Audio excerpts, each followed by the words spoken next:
E meu bisavô, ele ficava vendo sair a primeira estrela no céu. Essas coisas, tudo que a senhora fala, que não pode, que faz mal, e a gente não sabe por quê. De onde vem isso? Pelava o pescoço da galinha e cortava e botava para pingar dentro daquele buraco ali na areia.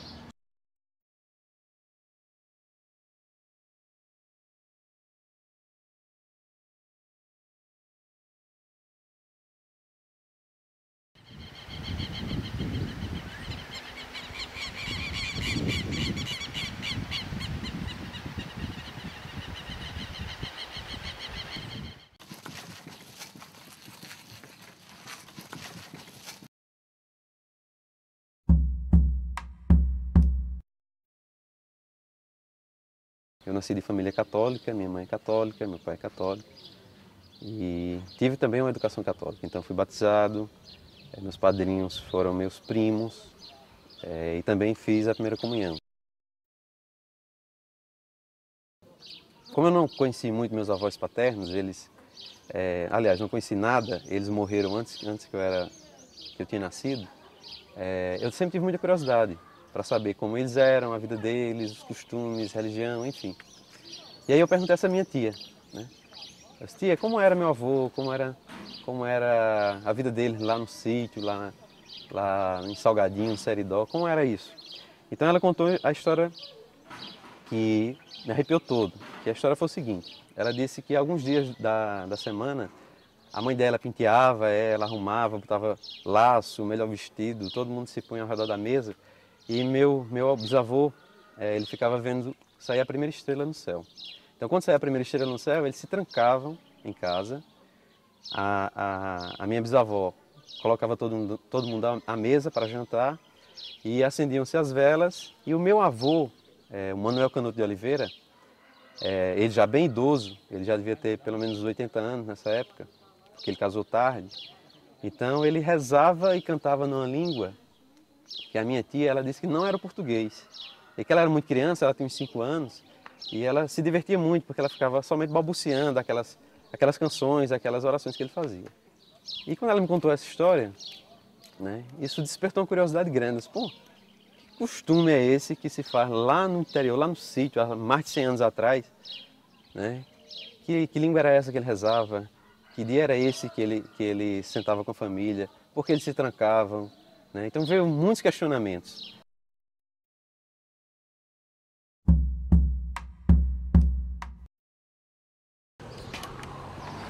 Oi, tudo bem? Como vão? Vamos entrar. Seu João tá aí? Tá, sim, ele está aqui. Pode entrar. Nós aqui fomos a primeira família marrana aqui. E acredito que no Brasil todo, porque ninguém falava nem marrano. Que ano foi isso? Ninguém sabia o que era nem marrano. Isso foi em 1972, mais ou menos. Imaginávamos que aqueles que tinham sido, mesmo aqueles que tinham sido colocados na Câmara de Gás, fossem protestantes, fossem luteranos. O que nós sabíamos de judaísmo era descendência. Gente que era descendente, mas não que houvesse um povo judeu organizado atual. Isso nós não sabíamos.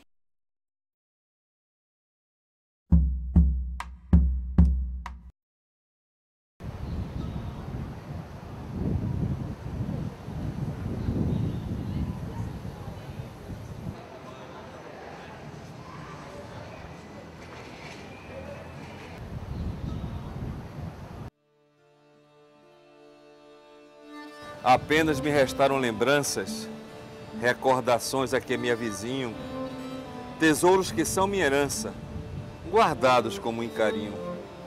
Pungente lavagem dos mortos, mortalhas de linho branco, pedras deixadas nos túmulos, à beira de meu caminho.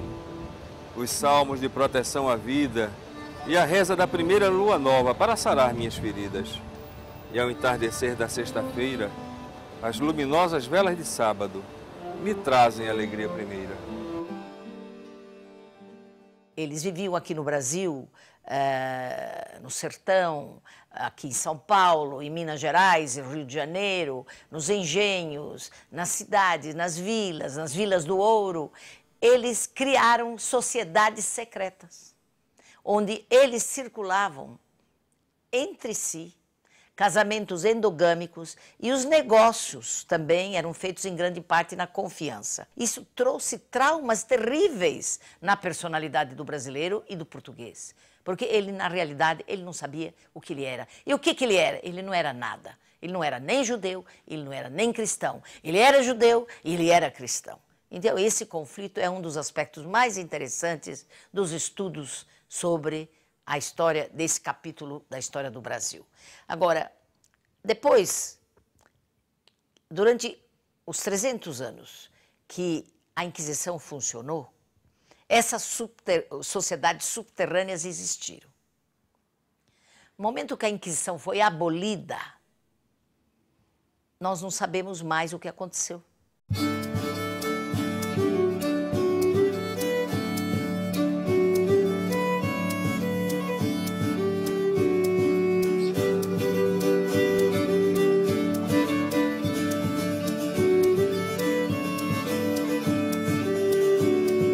Arbólicos de almendra que yo planté, por los tus ojos pedrolí, cincheron mis hombros y mis brazos, de los tuyos entrezados, que yo por ti, que yo por ti, que yo por ti me muero yo.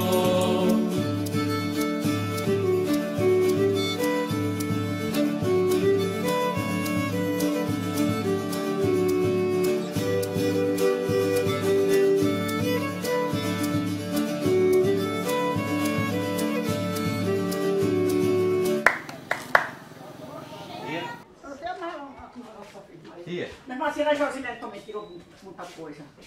é bom, desce.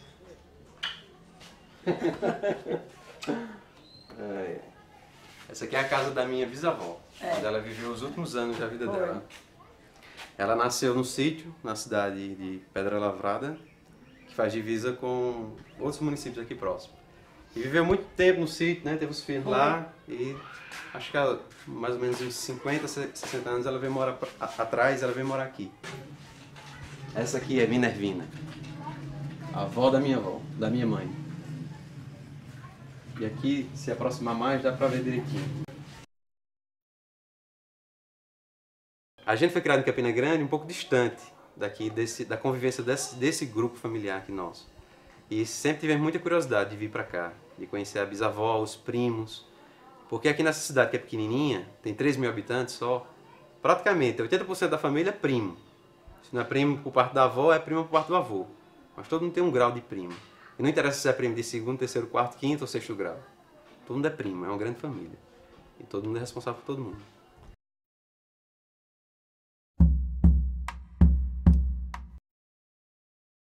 O Herberton Cordeiro Rodrigues. Joel Cordeiro Rodrigues Santos.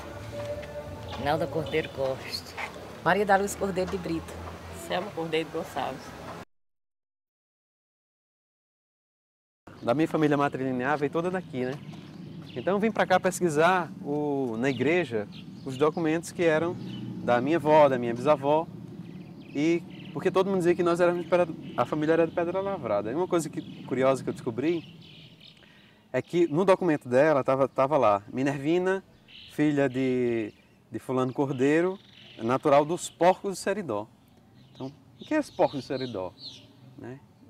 Aí eu vim descobrir que Porcos é um sítio, porque os primeiros cordeiros daqui, há 150, 200 anos atrás, eles não nasciam na cidade, eles nasciam no sítio.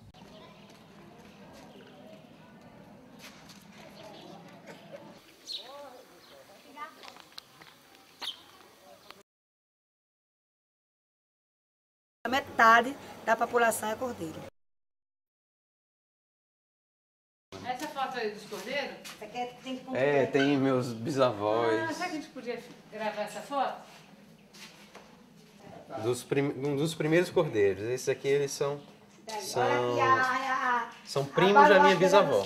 Dona Mocinha, como é que a senhora tá? Tudo bom? Tudo bem. Essa aqui é Dona Mocinha, é cordeiro. Essa aqui é prima da minha bisavó. Qual a idade dela? Quantos anos, mocinha? Sua idade? 94. 94. 94 anos. 94. A senhora lembra da foto? Lembra em que ano foi tirada essa foto? Em 50. Em 50. Mulher de um lado e homem do outro, era? E a senhora tá onde, dona Mocinha? Aqui. É a senhora aqui. Na sua família, Cordeiro, tem muito primo que casa com primo? Tem muito primo casado com prima. Até hoje? É assim?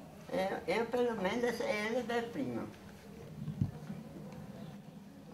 São primos de primeiro grau? É, né? Primo legítimo. Tem tio que casa com sobrinha também, entre os Cordeiros? Tem, porque tia Rita era sua irmã, né? E o marido de tia Rita era tio dela. Era tio dela. Eu sabia que tinha um sobrinho com... Era a mãe, Santa Helena. Já tem meu irmão que é casado com uma prima também. Meu avô foi casado com uma sobrinha legítima. Legítima minha. E a senhora? Ele só teve um filho. E a senhora? Primo segundo. Casou com o primo segundo? Foi. Filho de Antônio Cordeiro Filho, filho de Antônio Cordeiro de Souza. Uma das características que eu encontrei entre os descendentes de cristãos novos no Brasil é a endogamia. A endogamia é o casamento entre parentes próximos, notadamente entre primos e primas, entre sobrinhos e tios. Essa prática é quase peculiar entre os cristãos novos, porque a Igreja Católica, ela se não proíbe de todo, ela restringe. Tanto que uma pessoa que tiver esses graus de parentesco e queira casar, ela tem que pedir uma dispensa de consanguinidade à Igreja para poder fazer a cerimônia de casamento. A consanguinidade, ela permitiu a essas pessoas descendentes de cristão novo manter, de certa forma, a herança cultural ou herança genética cristã nova em maior grau. Porque a não presença de elementos estranhos a essa cultura fortaleceu a cultura interior dessas famílias. Esses aqui são livros de genealogia, certo? O mais que eu tenho de genealogia é Xerox, tem muita Xerox, mas aqui são livros sobre essas famílias aqui do Nordeste, né? Família tanto tem no Ceará como na Paraíba, e etc. Rio Grande do Norte também. Eu diria que, como ocorreram muitos cruzamentos com cristãos novos desde o início da colonização, em 1500, a partir de 1500, eu acredito que todos os nordestinos, pela minha experiência que eu tenho com genealogia, todos os nordestinos que têm raízes antigas de Recife, Salvador, esse pessoal, todos eles, sem exceção, têm uma raiz judaica. Não tenho dúvida com relação a isso. Agora, a lembrança disso já se perdeu há muito tempo, né?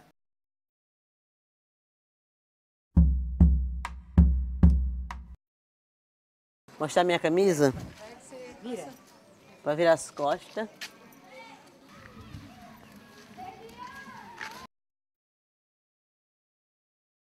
Venha ver, fica na tromba do elefante. É divisa com Paraíba e Ceará. Lá fica Paraíba e para trás fica o Ceará.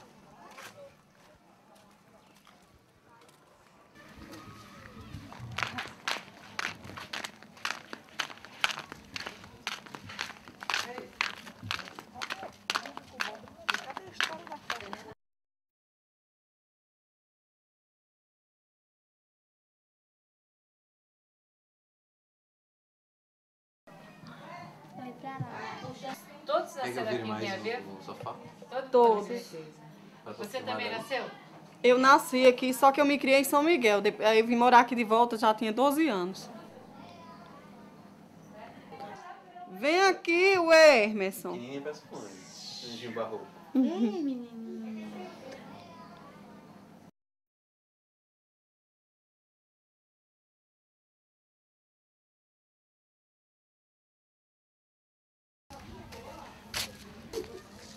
Quem que mora aqui, dona Pequena? Quem mora aqui, além da senhora, né? Além de mim? É, meu marido, meus filhos, meus netos também. Meus filhos moram tudo aqui ao redor. Ao redor? É, aquela casa lá, a última de lá é de Miguelina. Aqui é de uma filha. Aqui por trás é de um filho. E aqui no meio fica a minha. É o centro, É o centro, é. Como é que dizia? É a trempe.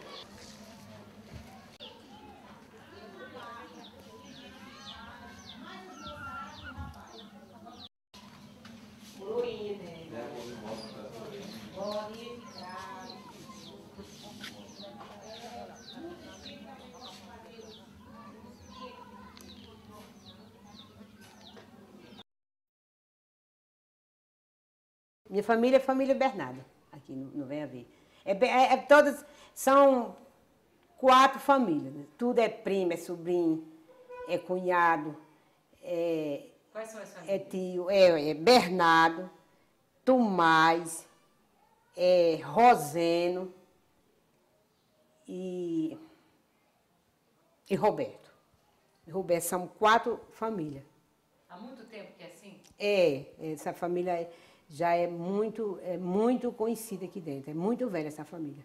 Já dos velhos, dos troncos velhos, dos bisavôs, dos tataravôs, é muito velha essa família aqui, dos Tomás, Bernardo, Rosene e Roberto. Tudo são uma família só. Os pais são irmãs, sabe como é? Antônio Tomás, irmã de João Tomás, Chico Roberta, irmã de João Tomás, Zé Rosena, irmã de Antônio Tomás. Não, Rodrigo não. Rodrigo é lá da Paraíba. Não tem família com o Rodrigo, não. Que conversa, menina? É ela que é família do Rodrigo, nós não. Nossas famílias são essas.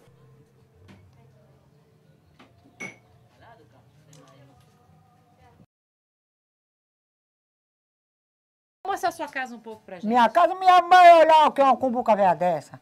Só é nova, né? Vamos. Eu vou na frente. Vamos embora. Ele vai ter que eu sou porrocada. Vamos lá. Mais. Aqui é as panelas de comer, né? Arroz, feijão. Bota mais arroz, mais óleo que esse óleo não dá não. Mexa não, minha filha, mexa não. Quantos filhos a senhora teve? Eu, 14. Criei 8. 8 mulheres. E quantos netos a senhora tem? 102. E 40, quanto é, Miguelina? 42 bisnetos. 42 bisnetos. E 102 bisnetos. Neto. Opa. Tá bom. Pode olhar. E aqui o que é? Aí é um quarto de dormida. Seu quarto? Aí o quarto aí. A cama da véia, como é que tá aí? Pode filmar. Aí tudo é caixa, negócio guardado, roupa, essas coisas. É o guarda-roupa. Cruzinha, tem uma cruzinha, tá aqui. Sou religiosa. Pai, mãe, avô, tudo. Tinha padre na minha família, porque já morreu um bocado. Santa de Virgem, Aparecida do Norte, Padre Cício Romão, Nossa Senhora das Dores, Padre Cício, Nossa Senhora da Conceição, Santo Expedito, Santo Inópolis, Nossa Senhora do Desterro, Frei Damião, São Jerônimo, São José, Coração de Jesus, Santo Cosme Damião, Nossa Senhora do Pé Socorro, São Sebastião, Nossa Senhora do Desterro, Senhor Solazo, Santa Rita dos Impossíveis, Nossa Senhora da Cabeça. Não sei se não, comadre. Olha, é santo por riba de santo. E desde quando tem? Ah, bom, comadre, desde que eu menina que eu uso o santo. Todo dia eu rezo, todo dia. Não me esqueço, não. Não tem doença para não rezar, não.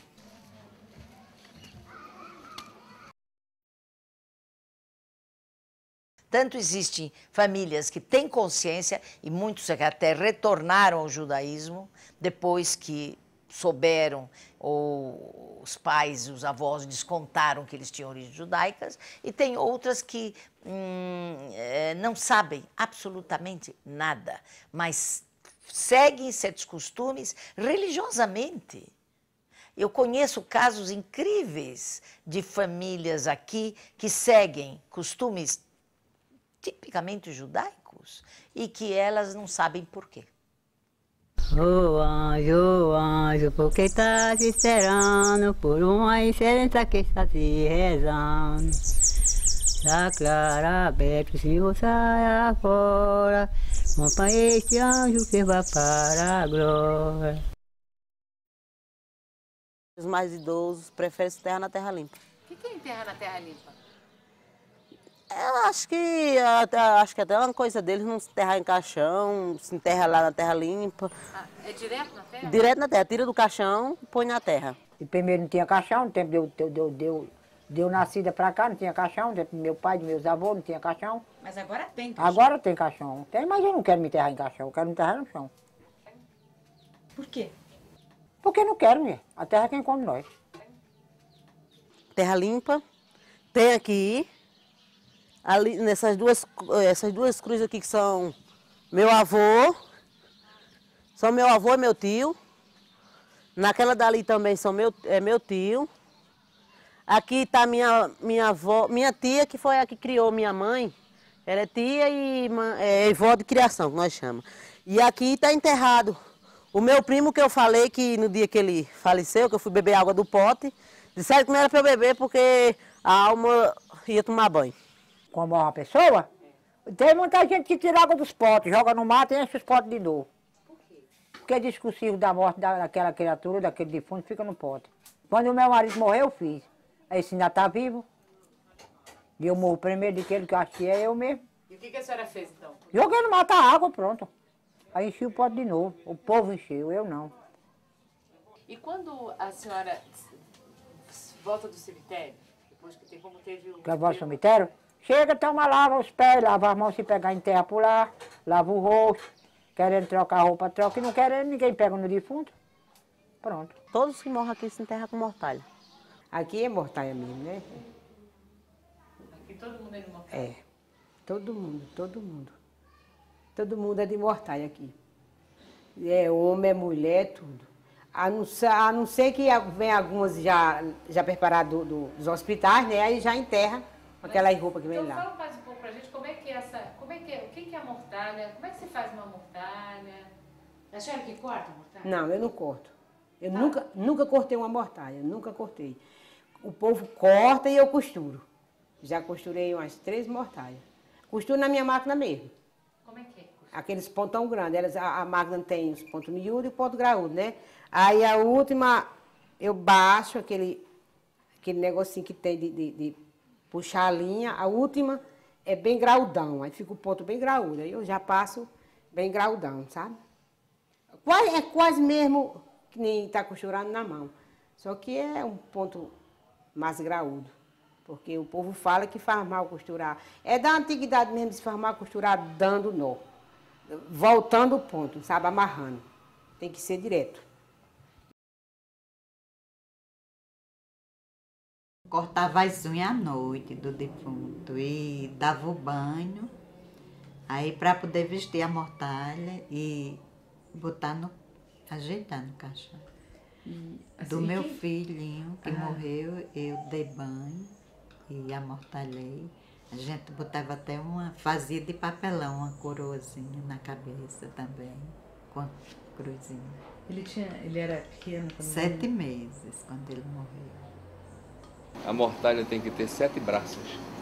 Fica muito folgada. Banha o corpo do morto, veste a mortalha, põe no caixão para enterrar. Entende? E o luto demora muito, não é? Você presenciou bem isso, né? Presenciei e fiz, e pratiquei. Porque quem preparou tudo na morte de meu pai fui eu. Eu tive que banhar o corpo de meu pai, preparei sua mortalha, vesti, fiz tudo. Quantos anos você tinha? Meu pai morreu, era muito jovem, tinha mas fechando 20 anos.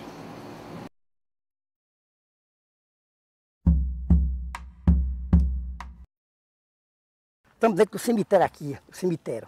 De que cidade? É, São Paulo do Potengi. Que fica perto de Natal. É, fica perto de Natal.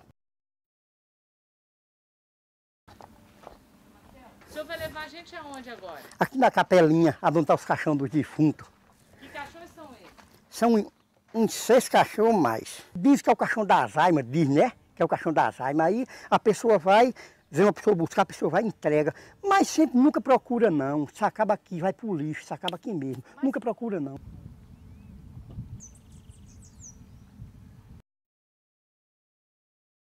Quando uma pessoa quer ser enterrada em terra limpa, então pede um caixão das almas. Pede, o caixão das almas. Pede.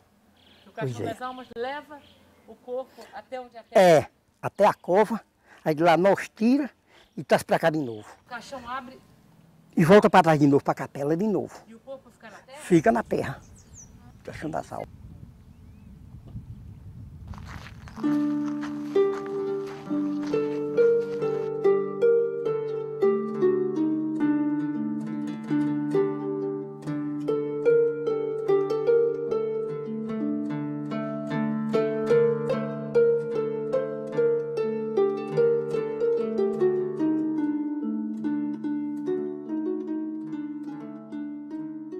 nessa região do Potengi, e em algumas outras regiões aqui do Rio Grande do Norte, como no Seridó também, é comum se colocar pedras nessas cruzes em beira de estrada, como forma de lembrar da pessoa.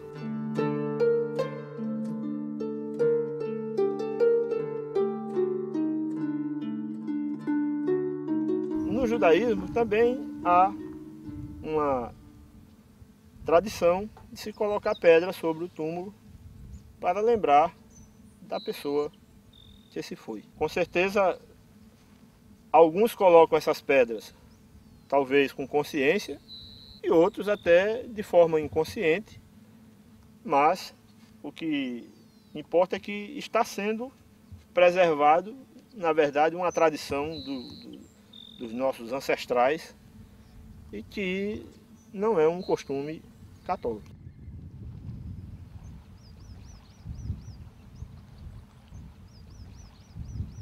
Esses costumes que existem no Brasil ainda, no interior, e de ponta a ponta, desde o sul até o norte existem esses costumes. Eles são costumes tipicamente originários judaicos. Resquícios dos costumes que eram seguidos por essas sociedades secretas durante o período colonial. Ou a mortalha, que eles, quando alguém morria, eles enterravam em terra virgem, e em covas profundas, envolvidos numa mortalha, quer dizer, numa roupa que não tinha sido usada, nova, cortavam as unhas dos cadáveres, lavavam, tudo à moda judaica. E eles abatiam as aves também à moda judaica. Isso nós encontramos ainda no Nordeste. Pessoas que abatem as aves somente cortando o cutelo para a ave não sofrer, que é um costume judaico.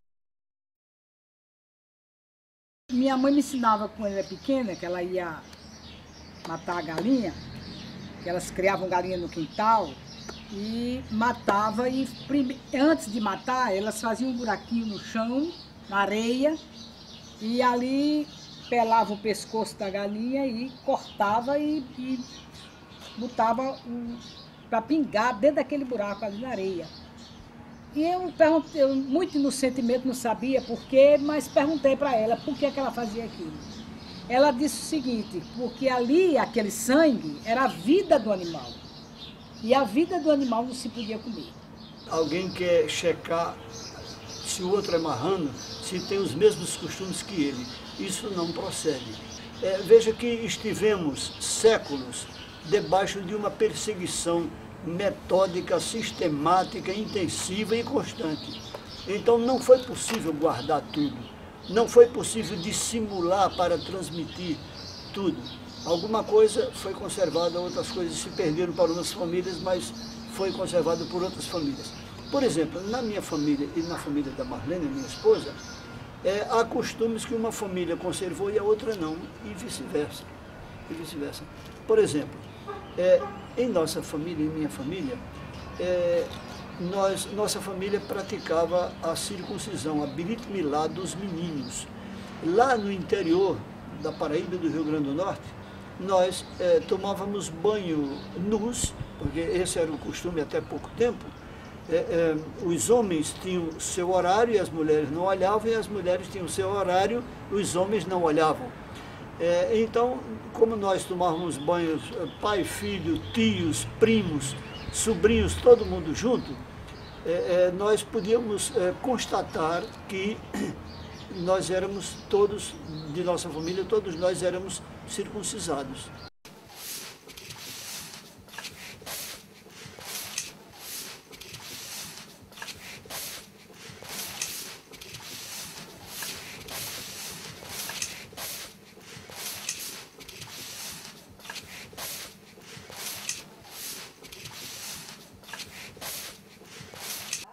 Pronto?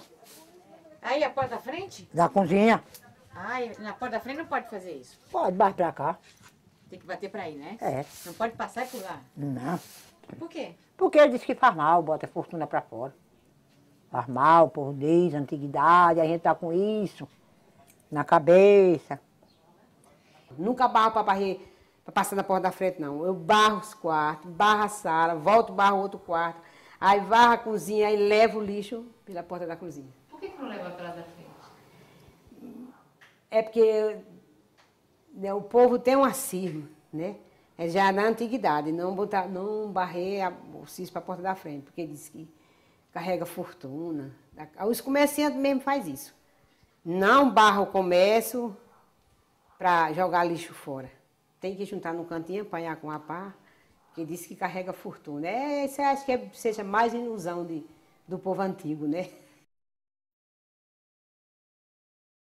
Há uma hipótese de explicação para a varreção da casa no Nordeste que tem uma maneira peculiar entre algumas famílias. Alguns explicadores, alguns etnologistas, eles acreditam que essa explicação esteja numa reminiscência antiga de judaísmo dessas pessoas. Como se na porta da casa do judeu sempre tem uma mezuzá, e você tem que ter um certo respeito com essa peça, então você não pode atravessar com lixo ali, então essas pessoas ela varrem no sentido contrário. Isso seria o respeito à peça. Como já não há mezuzá, isso é apenas um resquício, um survival, se diria em antropologia, desse antigo costume. Porque aqui eu já preparo com mel, eu boto a vela e boto o mel.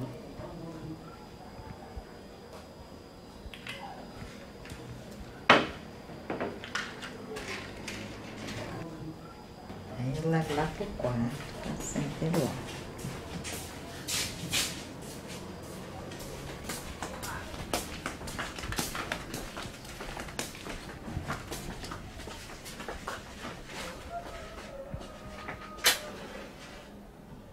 Minha mãe, ela não fazia, nem tinha o menor conhecimento, ela nunca nem viu um judeu na vida dela.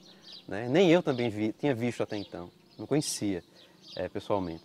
Então, todos os costumes a gente vai associando a cabala, a tradições místicas mesmo, a coisas quase sincréticas, ocultas, sabe? Que é muito escondido. Ela tanto nem passa. Quando eu pergunto, minha mãe, por que a senhora bota mel? Ah, porque minha avó fazia, sabe?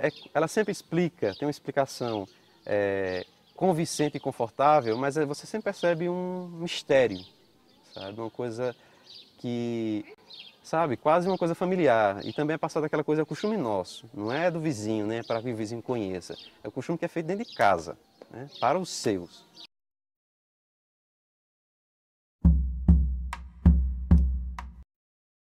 Então aqui é o Centro São Joaquim, é a inteligência da paróquia de Santana.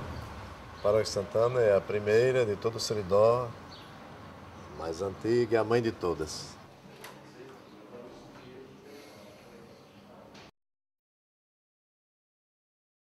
O oratório, então, o oratório dessas peças antigas e históricas me fala mais alto, porque em todas as casas havia um oratório que não é judeu, mas aquelas horas de oração, então lembra, né? Aquelas horas de oração. Queria que você explicasse um pouco mais isso.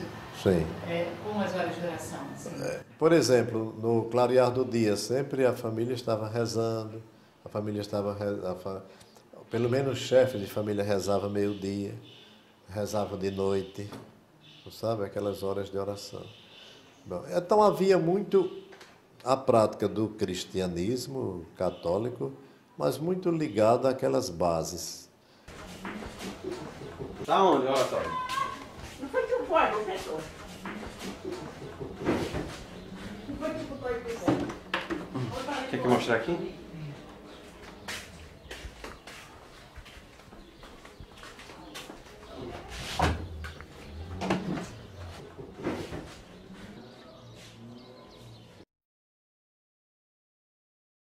Então, esse aqui é o oratório que é da minha bisavó e está com a gente já há muitos anos, acho que há mais de 150 anos. E todos os oratórios das avós, das tias e primas, eles eram feitos pelo mesmo artesão, que era chamado Mestre Salomão. O Mestre Salomão é que fazia os santos, as imagens. Ninguém podia ter um oratório que não fosse produzido por ele, feito por ele. E o que é curioso, que é um oratório comum, não é feito outro qualquer, que tem a cruz, que tem um lugarzinho para botar os santos. Mas é uma coisa que um tio meu, o tio Isaías, quando eu perguntei sobre esse símbolo aqui, eu perguntei, tio Isaías, o que é isso? o que é isso? Aí ele falou, isso aqui é uma letra dos antigos. Eu disse, mas que letra é essa? Ah, não sei, uma letra que os antigos sabiam, que eu não sei. Isaías tem 86 anos hoje, né? Então, que letra é essa? O que é que isso se assemelha? Né? O que é semelhante isso aqui? Que letra? Isso é a letra do alfabeto que nós conhecemos? O alfabeto grego? Ou o alfabeto romano? Não é. Né? É uma letra. E que letra é essa? É semelhante a uma letra em hebraico, o Shin. Né? O S, a letra S, o Shin de Shaddai, de Shem. Né? O Shaddai que tem na Mezuzá, né? O nome de Shem, de Hashem, de Shema Israel, enfim. Não sei o que é, mas que é um Shin, é. Né? E isso é interessante. Está abaixo da cruz. Essas famílias, que são famílias do interior, han vivido e os membros dessas famílias foram educados até os anos 80, ainda aislados do mundo exterior, e o itinerário pessoal de algumas dessas pessoas, alguns casos, quando chegam na cidade, em Recife, Natal ou até São Paulo, que passa? Descobrem que esses costumes familiares que essas pessoas consideravam como cristãos, descobrem que não comer porco, acender uma vela na sexta-feira para os anjos, não se fala do Shabat, mas esses costumes não são recomendadas por a igreja e não podem explicar-se de outra maneira que por uma origem judaica. E a reação dessas pessoas, muitas vezes, é uma reação muito forte de procura das suas raízes, da sua origem.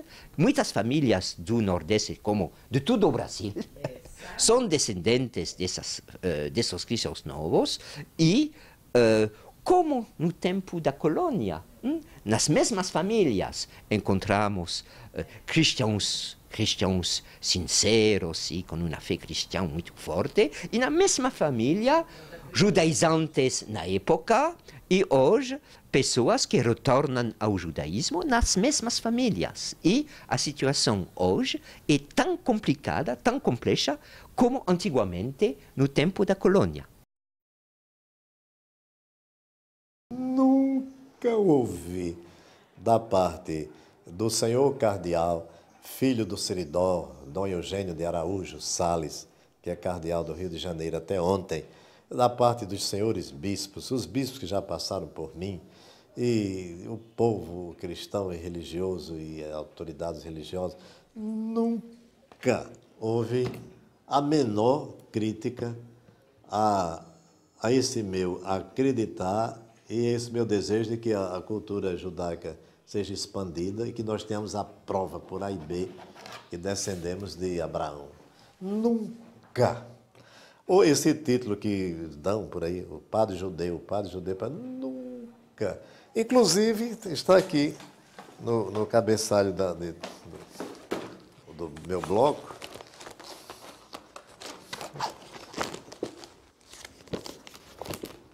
Está lá em casa. Mas judeu da... Olha, Monsenhor Antenor Salvino de Araújo, judeu da diáspora, aí depois cura da Sé, pároco de Santana de Caicó, eremita de São Sabas, capelão do Papa. Mas primeiro está judeu da diáspora, bate o mundo inteiro minhas cartas, e Monsenhor Antenor Salvino de Araújo, em seguida, judeu da diáspora. Ser judeu pela visão ortodoxa é aquele que nasce de uma judia ou de uma mãe que se converteu ao judaísmo.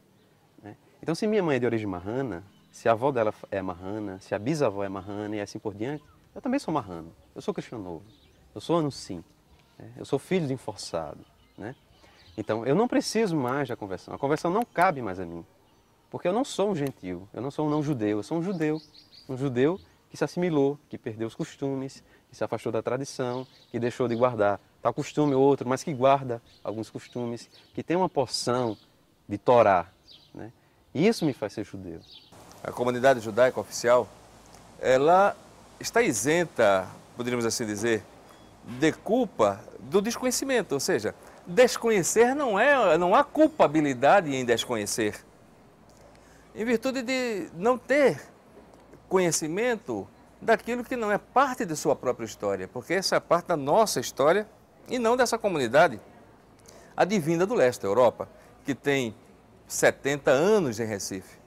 Nós estamos aqui há 500, eles têm apenas 70, então não fazem parte dessa construção dos últimos 500 anos.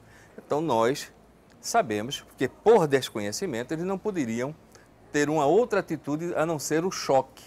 Realmente é um pouco traumático, repentinamente, encontrar um nordestino, não é? Que come tapioca, cuscuz, carne de sol com macaxeira, faz um quiduchezinho com cachaça, não é? Afirmar-se, não é? Cristão novo, um judeu de origem cristã nova, e um conjunto de famílias que hoje mostram, põem à tona, fazem emergir a própria comunidade judaica, essa identidade, que é uma identidade que se preserva e se manteve oculta durante séculos.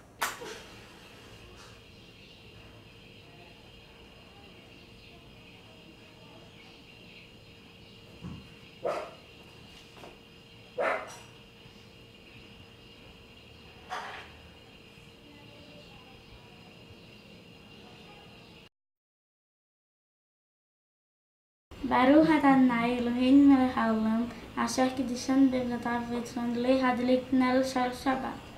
Shabbat Shalom.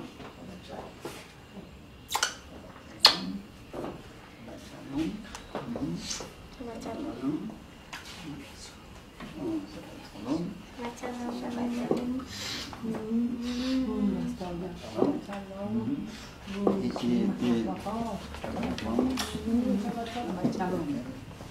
Shabbat Shalom também para ela. Shabbat Shalom. Shabbat Shalom. Boa tarde. Shabbat Shalom. Tá lá com suas mãos. Já. Pega sua kippah. Hillel Shalom, Malahei Shalom, Malahei Elyon, Milel Elohim HaMelachim, HaKadosh Baruch. Aqui estamos celebrando o Erev Shabbat, costumeiro, mas o que não é de esperar é que se trata de uma família marrana retornada. Uma família marrana retornada que tem em torno desta mesa 3 gerações representadas. Os pais, uma filha e os 2 netos. Somos nós aqui os Bnei Anusim, os filhos dos descendentes retornando, uma família de 3 gerações retornada, celebrando o seu Shabat. Então, hoje, em torno desta mesa, nosso testemunho e o nosso Baruch Hashem, que nós retornamos. Baruch Hashem, que aqui estamos, 3 gerações de uma família retornada. Baruch Hashem. Baruch Hashem. Beni uben bnei Israel, ot hi leolam, ki sheshet yamim asa Adonai et hashamayim ve'et haaretz ubayom hashvi Shabbat va'inafas. Saviri Maranan, Baruch Ata Adonai Eloheinu melech haolam borei piri hagafen. Amém.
vim para São Paulo justamente para isso, para falar com os rabinos ortodoxos, que são sérios e bem vistos aqui fora, como você fazer a coisa correta, como retornar para o judaísmo pela lei judaica do modo mais correto possível, para que não haja dúvida de que nós somos judeus efetivamente e para que no futuro a nossa comunidade de judeus de origem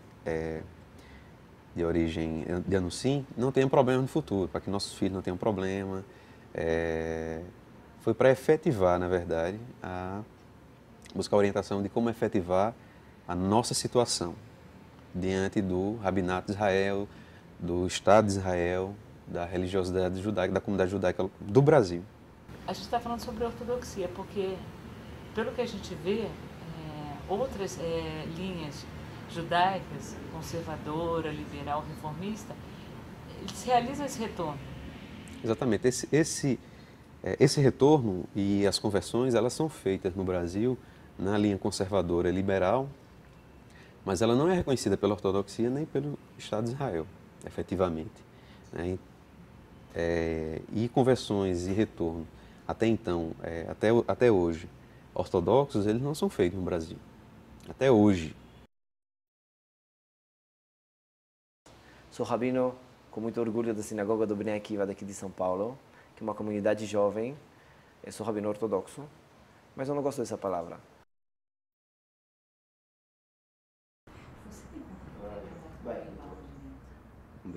Pode ser.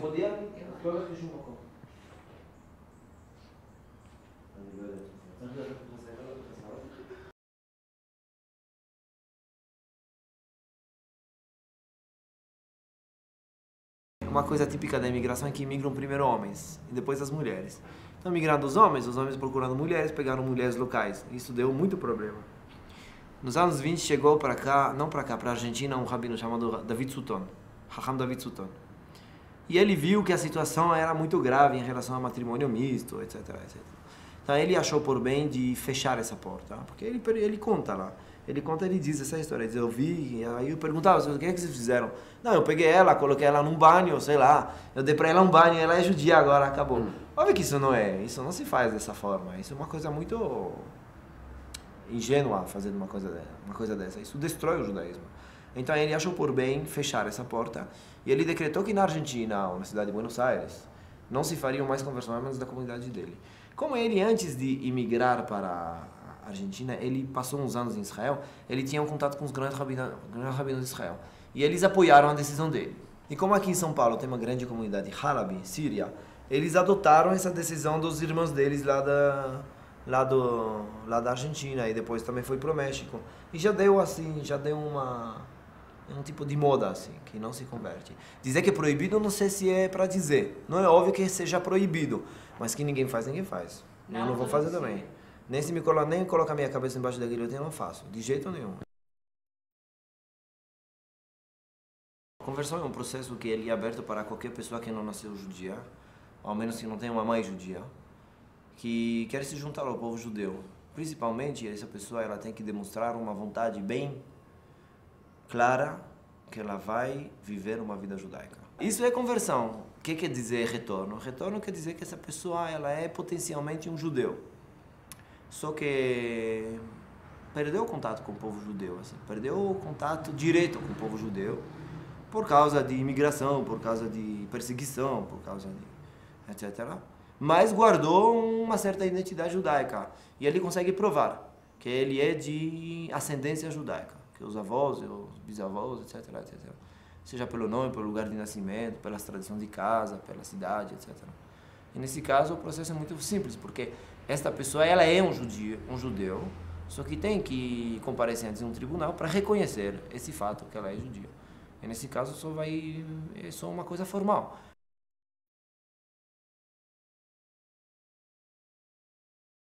Ou seja, quando essas dúvidas surgem, fica com cada rabino. Você recebe as questões de pessoas que têm dúvida e vontade de retornar. Enfim, ninguém sabe o que o outro faz, ninguém sabe o que o outro vai fazer, se vai fazer certo, se vai fazer errado. Cada um faz o que... Fica cada um por si.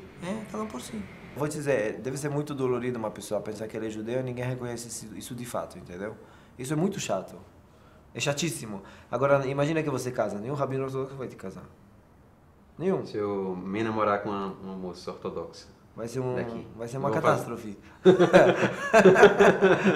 Você tá numa situação dessa muito complicada, entendeu? Se você tem um filho e você quer um mulher para fazer Brit Milá, nenhum mulher vai querer fazer Brit Milá. Você vai, procura um médico para fazer. Não vou querer fazer. Isso é uma realidade. Isso é de fato assim. Porque você é considerado não judeu. Porque para fazer casamento, você tem que fazer entre judeu e judia. Você não tá nem aí nem lá, entendeu? Esse é o problema da identidade. Eu acho muito chato isso. Por isso que é muito importante esse reconhecimento oficial de um tribunal que você de fato é judeu com todos os direitos e os deveres. Será que os marranos conseguem voltar realmente como um grupo? Não tenho certeza. Hoje em dia não tenho certeza. Antigamente eu achava que sim. Hoje em dia não tenho certeza. Eu acho que não consegue congregar. Eu acho que não consegue congregar. Pelo menos vão congregar entre si. Mesmo entre si, te digo. Mesmo entre si eu acho que é difícil. Porque a tela social, a base social de uma convivência comunitária, ela não existe. Também isso tem bases históricas também. Por quê? Porque o judeu marrano, ele está acostumado a viver uma vida judaica secreta. Uma vida judaica que ela se faz em família. Os líderes são as mulheres. Assim era no Portugal, mas não sei como é no Brasil. Acho que é parecido. Isso não se presta a essas mudanças, a essa modernização. Então, não sei se esse sonho de criar uma comunidade marrana moderna, assim, ortodoxa, cumpridora, etc., no lugar de nascimento, se isso vai se realizar. Mas que tem que tentar, tem que tentar. Esse é o caminho mais fácil de conseguir alguma coisa. Senão, cada um por si só. Ótimo. Vai.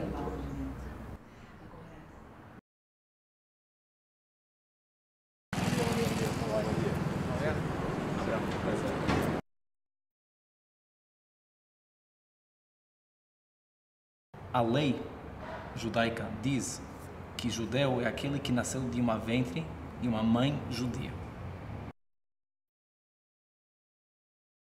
A única prova que a gente tem que a herança é matrilinear é porque todos os costumes que a gente tem, que é a parte cultural, é transferida de mãe para filho, de mãe para avó, e tem sido assim, pelo menos na minha família, há 300 anos, em outras famílias, que a minha família aceita casamento porque a família é muito endogâmica, só aceita. Uma pergunta.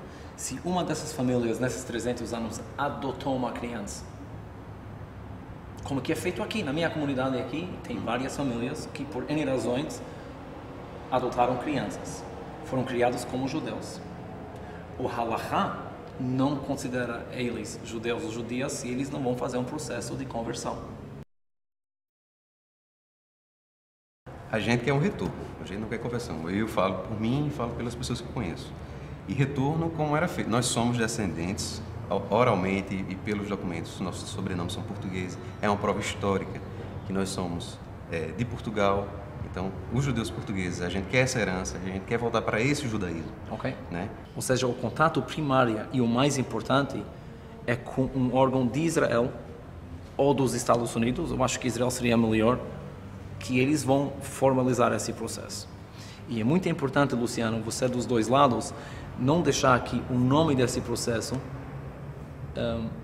complica isso. E no final do dia você não precisa de uma aprovação de quem é você. Você sabe quem você é.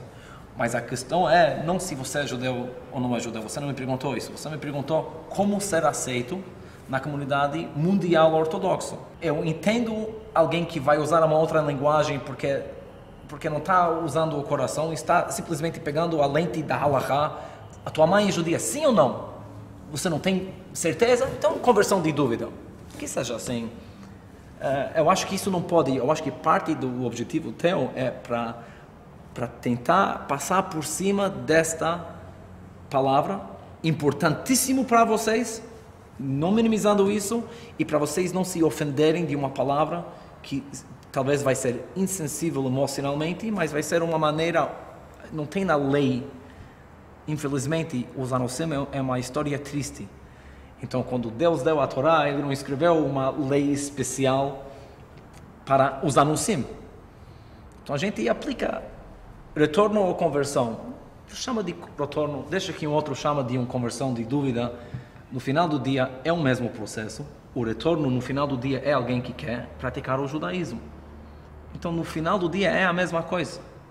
Você entendeu?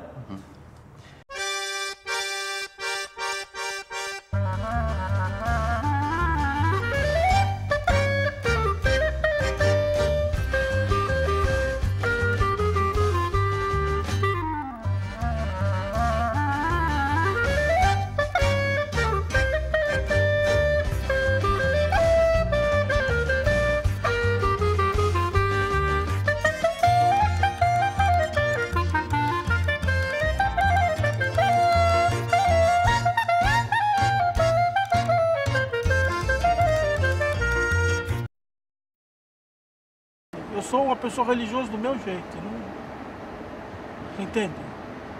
Entendo. Você tem a sua religiosidade. Eu sigo o que Maimônides fez, o que ele está lá, o que ele marcou lá. Todos aqueles princípios que ele marcou lá, eu acredito naquilo. Porque para mim não é uma religião externa.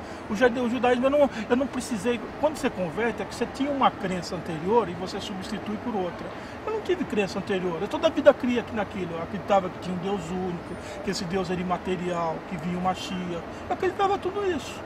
Agora só faltava dar o nome dessa crença judaísmo. Você pode chamar de huguenote, que foi. Eu acreditava naquilo. Por coincidência, é exatamente o que o Maimônides acreditava. Isso me bate. Para mim é ótimo.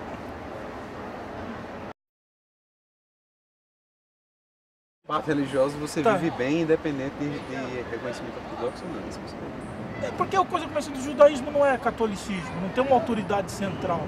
O judaísmo, aliás, é coisa errada a gente falar o judaísmo. É plural.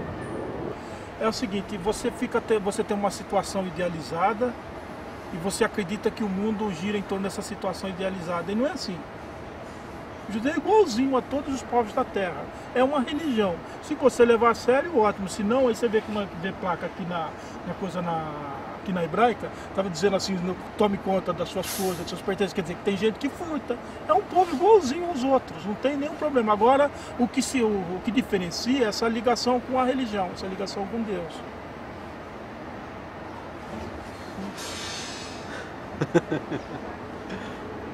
Tá ficando mais confuso, Luciano? É, um outro ponto de vista, né? Um outro ponto de vista, mais um. Mais um. É porque, olha, essa semana tem entrevistados rabinos, um sempre diz uma coisa, outro diz outra. São todas as linhas ortodoxas. O Daniel Tuito, que é do Bnei Akiva, o Abraham Sajak, que é filho do... Tá, esse tem formação, acho que de Beit Rabat. Isso. E vou encontrar o outro que é Sami Pinto. Tá, esse é mais agora um vendo educador. a sua opinião, e a minha opinião está se formando a partir disso também. Então, eu acho que você vai formar a convicção através da conversa com as pessoas. Isso. Você começar a conversar, não só com rabinos, mas conversando com gente comum mesmo. Aí que você vai formar a sua convicção, como é que essas pessoas têm o dia a dia, o que é que elas fazem. Aí que você tem a sua convicção, e aí você vai pegar o seu caminho. Bom, então, agora a gente vai se encontrar com a professora Anita Novinsky, que é a maior autoridade em Inquisição aqui no Brasil e uma grande incentivadora desse retorno também, e a primeira pessoa no Brasil que começou a estudar a história dos cristãos novos. É uma pessoa importante e a gente vai conhecê-la agora. Pela primeira vez.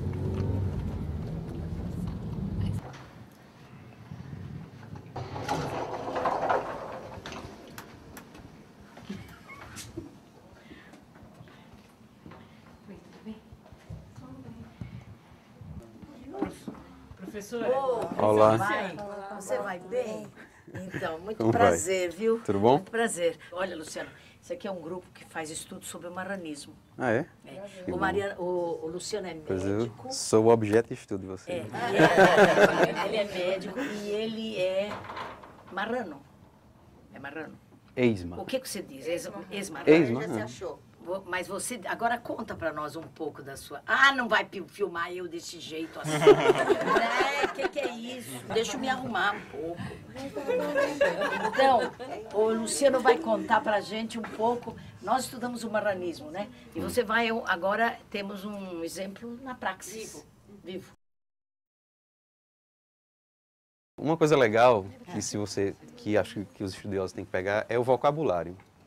Se você for estudar, você tem que estudar o vocabulário das famílias marranas. Por exemplo, eles dizem assim, que eu acho que o vocabulário você descobre muita coisa. Por exemplo, eles dizem assim, existe uma diferença entre religião e a prática religiosa que ele tem em casa. Então, a prática religiosa ele chama a lei, a minha lei.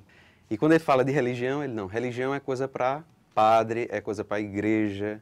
Então, ele diferencia. Lei é a sua lei, é a lei da família, é a lei do costume familiar. Olha. Vão muito pouco à igreja, muito pouco, vai uma vez por ano. Mas sua mãe é batizada? Minha mãe é batizada. Eu fui batizado. Né? Você também foi batizado? Fui batizado. Quem não foi? Qual o marrano que não foi? É, né? É. Que interessante. Então, mas... porque o que é ser marrano? Ser marrano é justamente ser isso. É ser judeu, é ser batizado. Judeu por dentro. Judeu por dentro. E católico por fora. Né? É uma proforma. Você vai na igreja para mostrar aquela sociedade onde você vive que você é católico. Para cumprimento do mundo. Somente. É o que conversa. Mas em casa é diferente. Né? Para se inserir socialmente, né, Luciano? Então, a gente, assim, existe... Se você ver, a gente tem 500 anos de conversão forçada. Mais de 500, né? Pouco mais de 500. Então, o judaísmo, ele consciente, ele passou até o século XVIII. Até o século XVIII era bem consciente. Só na última visitação da Inquisição, lá na Paraíba, os grandes centros eram quem? Minas, Bahia, Rio de Janeiro, né? Pernambuco. A Paraíba era ninguém lá na história. Mas na segunda visitação, o maior número de pessoas denunciadas foi na Paraíba. Então, como é que num estadozinho desse tamanho, que tem uma população pequena, tem mais gente denunciada do que em Minas, que era onde todo mundo estava indo, atrás do ouro, atrás do ouro. Então, por que a Paraíba tem essa característica? Porque ela tem muito cristão novo, muito marrano. O que a gente vai ver agora? Vocês vão ver o arquivo, uma parte do arquivo da Inquisição, que está no Brasil, né? Aqui, que vai pertencer futuramente ao Laboratório de Estudos sobre Intolerância, e que foi em parte catalogado, mas ainda tem muita coisa para catalogar. Tem mais de 200 temas diferentes sobre intolerância e sobre a Inquisição no Brasil. É da sua coleção pessoal? É, minha coleção pessoal, que pertencerá futuramente à Universidade de São Paulo. Luciano, essa você não esperava encontrar aqui, né? Isso aí não. Ele poder ter acesso Os documentos da Inquisição. Você vai ver os documentos em primeira mão aí, né? Mas os microfilmes estão aqui, lá embaixo tem só xerox. Os carros aí.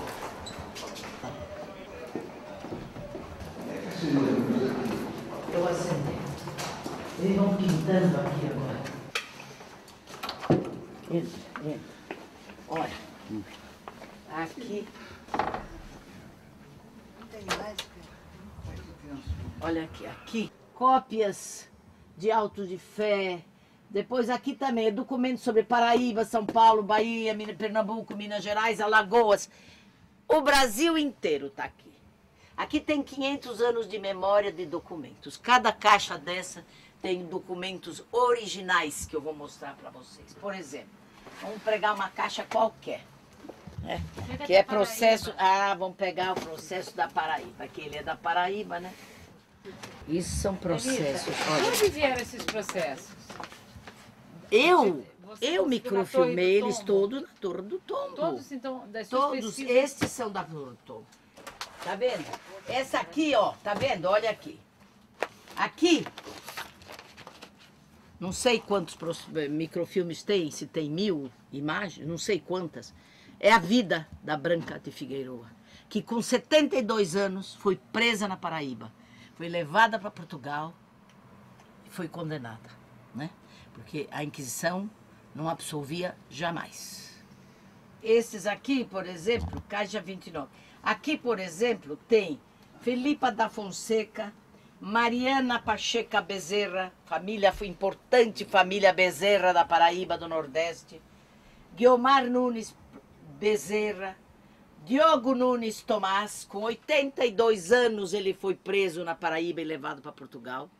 Então aqui você tem vários. Aqui você tem uma vida só, porque esse processo era muito grande. Aqueles são menores. A maior parte das prisões da Paraíba foram no século XVIII. Mas a Inquisição atuou em determinados momentos mais num lugar do que no outro, dependendo do desenvolvimento econômico da região. Se dava mais dinheiro... A Paraíba nem economicamente não era. Era importante por causa do açúcar. Era o melhor açúcar do Brasil. Era o melhor açúcar, mas tinha um menor número de pessoas. E é porque lá teve muita denúncia também, né?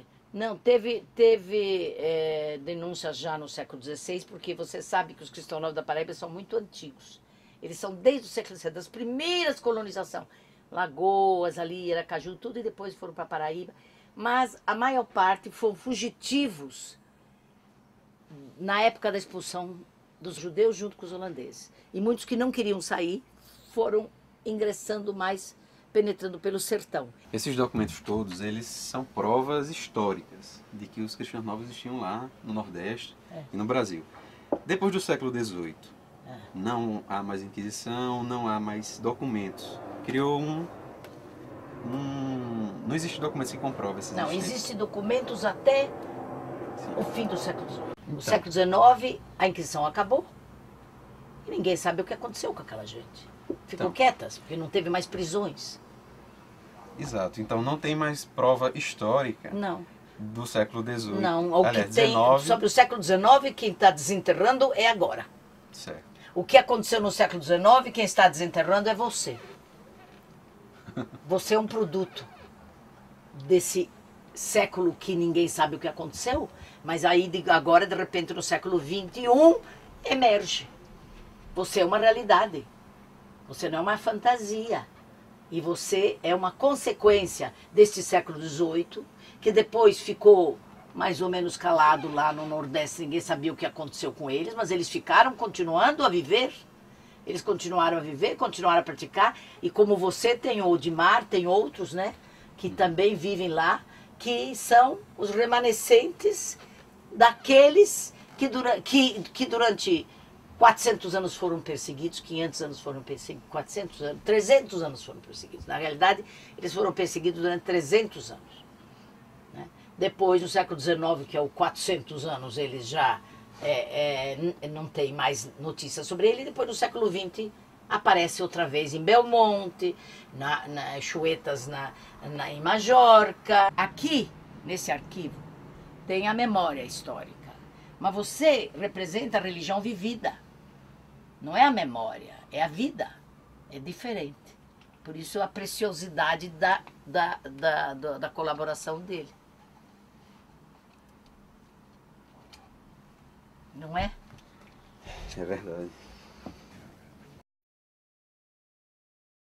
É preciso trabalhar com objetividade. Eu não gosto do pensamento abstrato. O negócio é concreto. Tá mais um assunto rabínico. O assunto é esse. Tem que ser trabalhado, tem que ser tratado, tem que ser pelo Rabinato de Israel. E ele designa quem ele quiser. Mas ele precisa assumir isso que é histórico do povo. E a gente tem um compromisso com o povo. A gente tem um compromisso com vocês. Isso pertence a qualquer judeu, a qualquer liderança. E Israel hoje, graças a Deus, existem lideranças rabínicas com a visão comprometida com o povo e com a história. O rabino do bairro ali da direita está preocupado com 50% da sua comunidade que está casando com um não-judeu. Ele agora não está com a visão histórica. E você pode estar, ou os seus colegas, os seus familiares, podem estar tendo uma imagem de, puxa, ele não está querendo me ouvir, ele não está sensível à minha causa. Entenda, ele está com um paciente lá na frente dele que está precisando, digamos, de tratamento de UTI. E essa questão aqui precisa de um outro tipo de especialidade. Só que eu lhe digo uma coisa, o Mahan, o Anussim, ele está 300, 400 anos em coma. E está acordando agora. Ele não está chegando na UTI, não. Ele está em coma. Ele está gravíssimo. Acordou e quer voltar para uma vida judaica.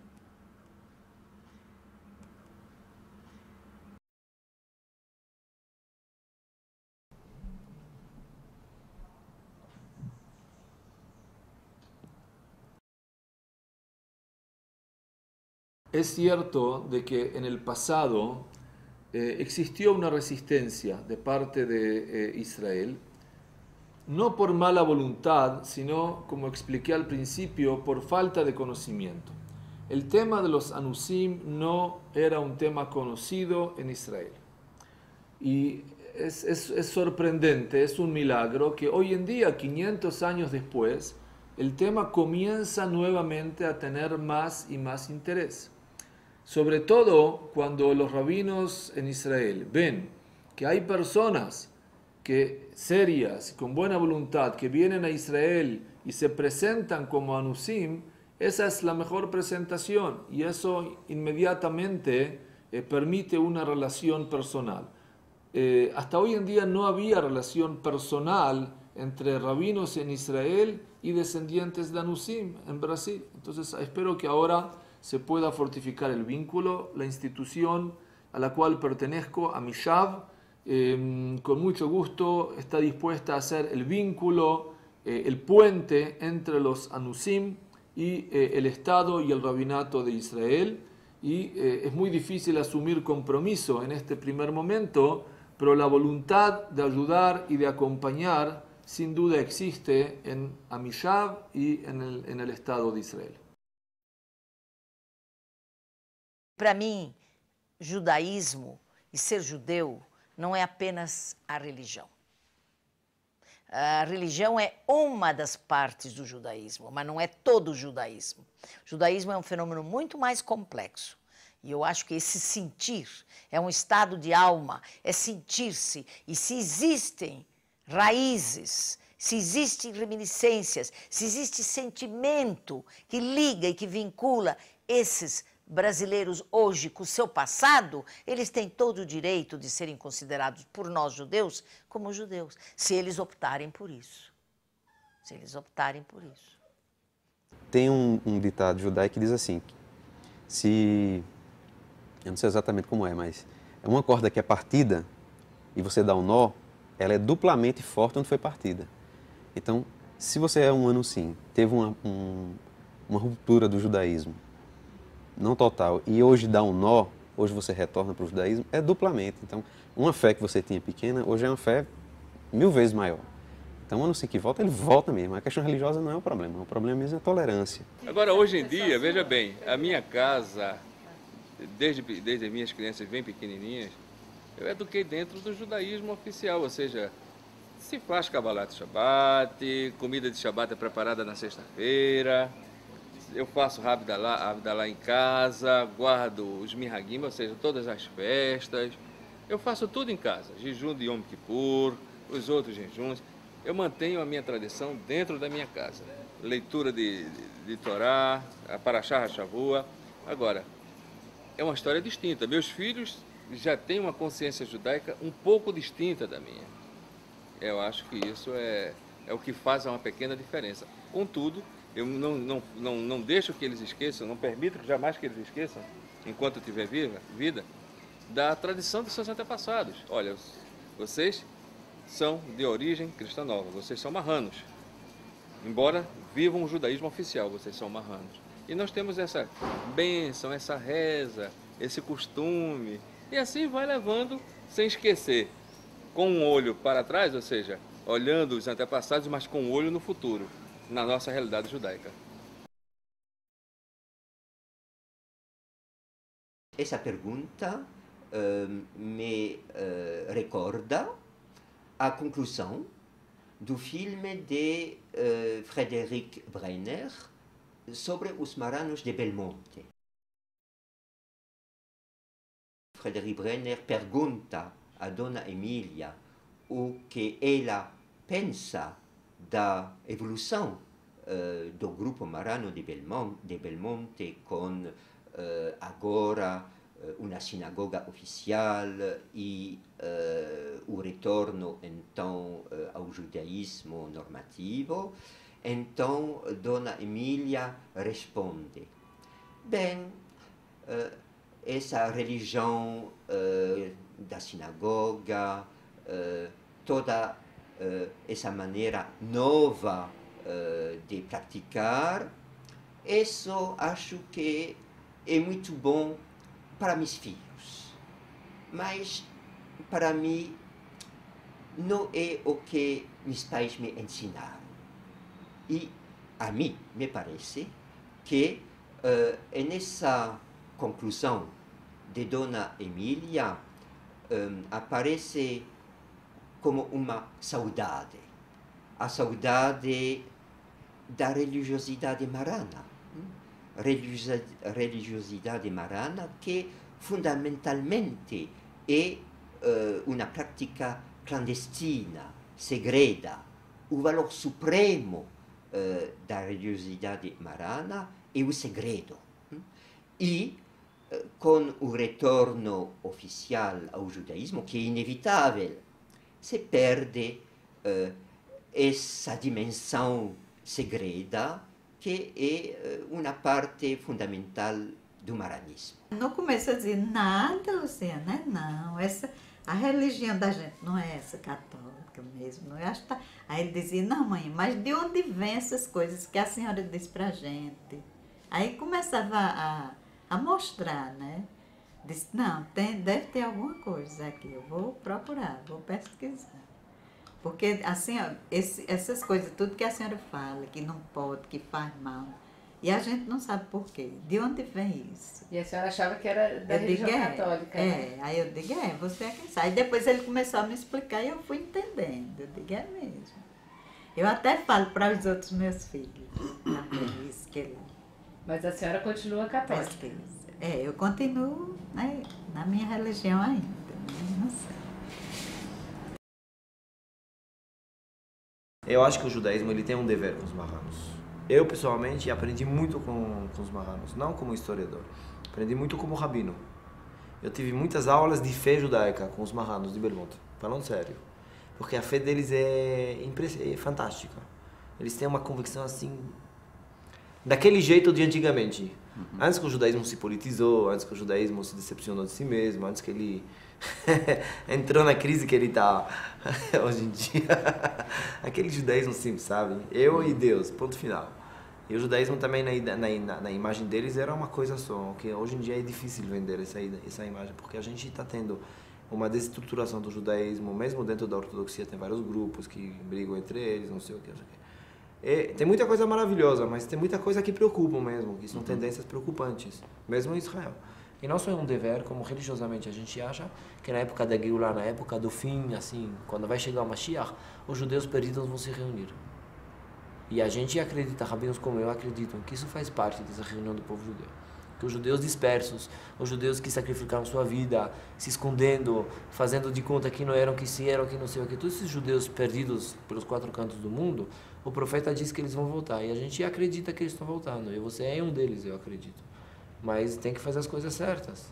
E tem que ter ajuda aí, se Deus quiser, vai dar certo. Eu acredito, porque sou uma pessoa religiosa. Eu também acredito. Mas é complicadíssimo, muito complicado.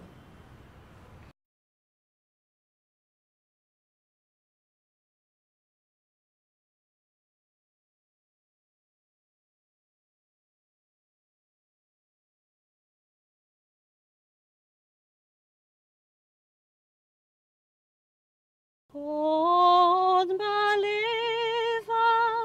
פנימה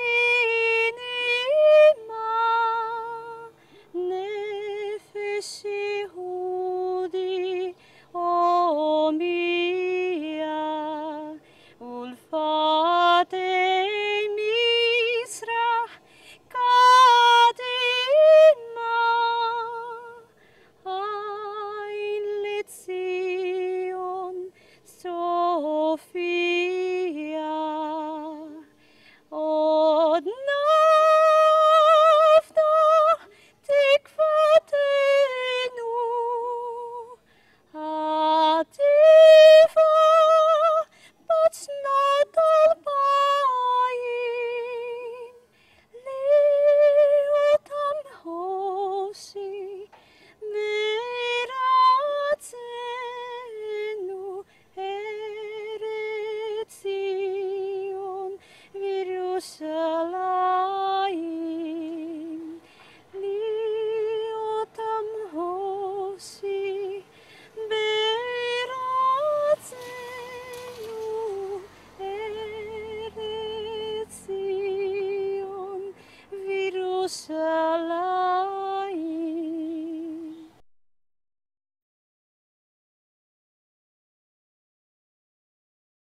que yo planté, por los tus ojos verolí. Sincheram mis hombros y mis brazos, de los tuyos estresados. Que yo por ti, que yo por ti, que yo por ti.